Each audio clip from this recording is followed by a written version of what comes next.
ಲಿಂಗಾಯತ ಸಮೀಕ್ಷೆ ಬಗ್ಗೆ ಎಂಬಿ ಪಾಟೀಲ್ ಪ್ರತಿಕ್ರಿಯೆ. ರಾಜ್ಯದಲ್ಲಿ ನಡೆಯುತ್ತಿರುವ ಸಮೀಕ್ಷೆ ಜಾತಿ ಗಣತಿ ಅಲ್ಲ, ಇದು ಸಾಮಾಜಿಕ, ಶೈಕ್ಷಣಿಕ ಮತ್ತು ಆರ್ಥಿಕ ಸಮೀಕ್ಷೆ ಎಂದು ಸಚಿವ ಎಂಬಿ ಪಾಟೀಲ್ ಹೇಳಿದ್ದಾರೆ. ಲಿಂಗಾಯತ ಒಳಪಂಗಡಗಳಲ್ಲಿ ಕ್ರಿಶ್ಚಿಯನ್ ಹೆಸರು ತಪ್ಪಾಗಿ ದಾಖಲಾದ ಬಗ್ಗೆ ಅವರು, ಇದು ಸರಿಪಡಿಸಲಾಗಿದ್ದು, ಲಿಂಗಾಯತರು ಮುಸ್ಲಿಂ ಅಥವಾ ಕ್ರಿಶ್ಚಿಯನ್ ಆಗಿರುವವರೆಲ್ಲರೂ ಅವರ ಹೆಸರನ್ನ ಕಾನೂನುಬದ್ಧ ರೀತಿಯಲ್ಲಿ ಮಾತ್ರ ದಾಖಲಿಸಬೇಕು ಎಂದು ತಿಳಿಸಿದ್ದಾರೆ. ಪಾಟೀಲ್ ಅವರು ಹಿಂದೂ ಧರ್ಮದ ವಿವಿಧ ಪಂಗಡಗಳು ಮತ್ತು ಲಿಂಗಾಯತ ಸಮಾಜದ ಒಳಪಂಗಡಗಳ ವೈವಿಧ್ಯತೆಯನ್ನು ಗಮನದಲ್ಲಿಟ್ಟುಕೊಂಡು ಅನುಭವ ಮಂಟಪದ ಮೂಲಕ ಎಲ್ಲರಿಗೂ ಸಮಾನತೆ ಸಿಗುವಂತೆ ಕ್ರಮ ಕೈಗೊಂಡಿದ್ದಾರೆ ಎಂದು ತಿಳಿಸಿದ್ದಾರೆ. ಸಮೀಕ್ಷೆಗಾಗಿಯೇ ರಾಜಕಾರಣ ಮಾಡುವ ಅಗತ್ಯವಿಲ್ಲ, ಎಲ್ಲವನ್ನ ಸರಿಪಡಿಸಿ ಮುಂದುವರೆಸಲಾಗುತ್ತಿದೆ ಎಂದು ಅವರು ಸ್ಪಷ್ಟಪಡಿಸಿದ್ದಾರೆ.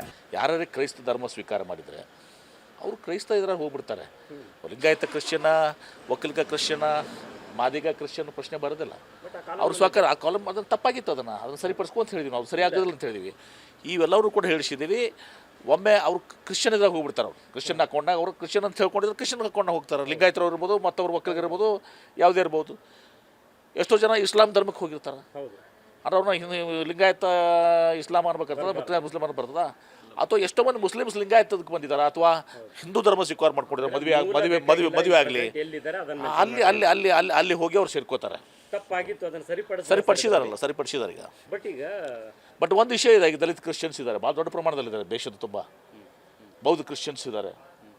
ಇದೆಲ್ಲವೂ ಕೂಡ ಭಾಳಷ್ಟು ದಿನದಿಂದ ಹೋರಾಟ ಮಾಡಿ ಅವ್ರಿಗೆ ಮೀಸಲಾತಿ ಕೊಡಬೇಕು ಬೇಡ ಅನ್ನೋದನ್ನು ಕೂಡ ಭಾಳಷ್ಟು ಇದರಿಂದ ಬಂದಿದ್ದಾವೆ.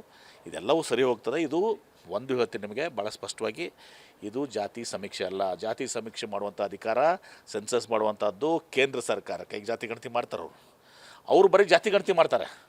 ಅವರು ಇದನ್ನು ಸಾಮಾಜಿಕ ಅಥವಾ ಆರ್ಥಿಕ, ಶೈಕ್ಷಣಿಕ ಇದನ್ನು ಅವ್ರು ಮಾಡೋದಲ್ಲ, ಬರೀ ಜಾತಿ ಗಣತಿ ಮಾಡ್ತಾರೆ.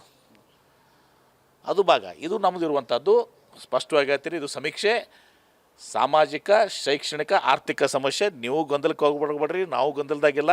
ಇದ್ರಾಗ ರಾಜಕಾರಣ ಮಾಡುವಂಥ ಅವಶ್ಯಕತೆಯೂ ಇಲ್ಲ. ಧನ್ಯವಾದಗಳು.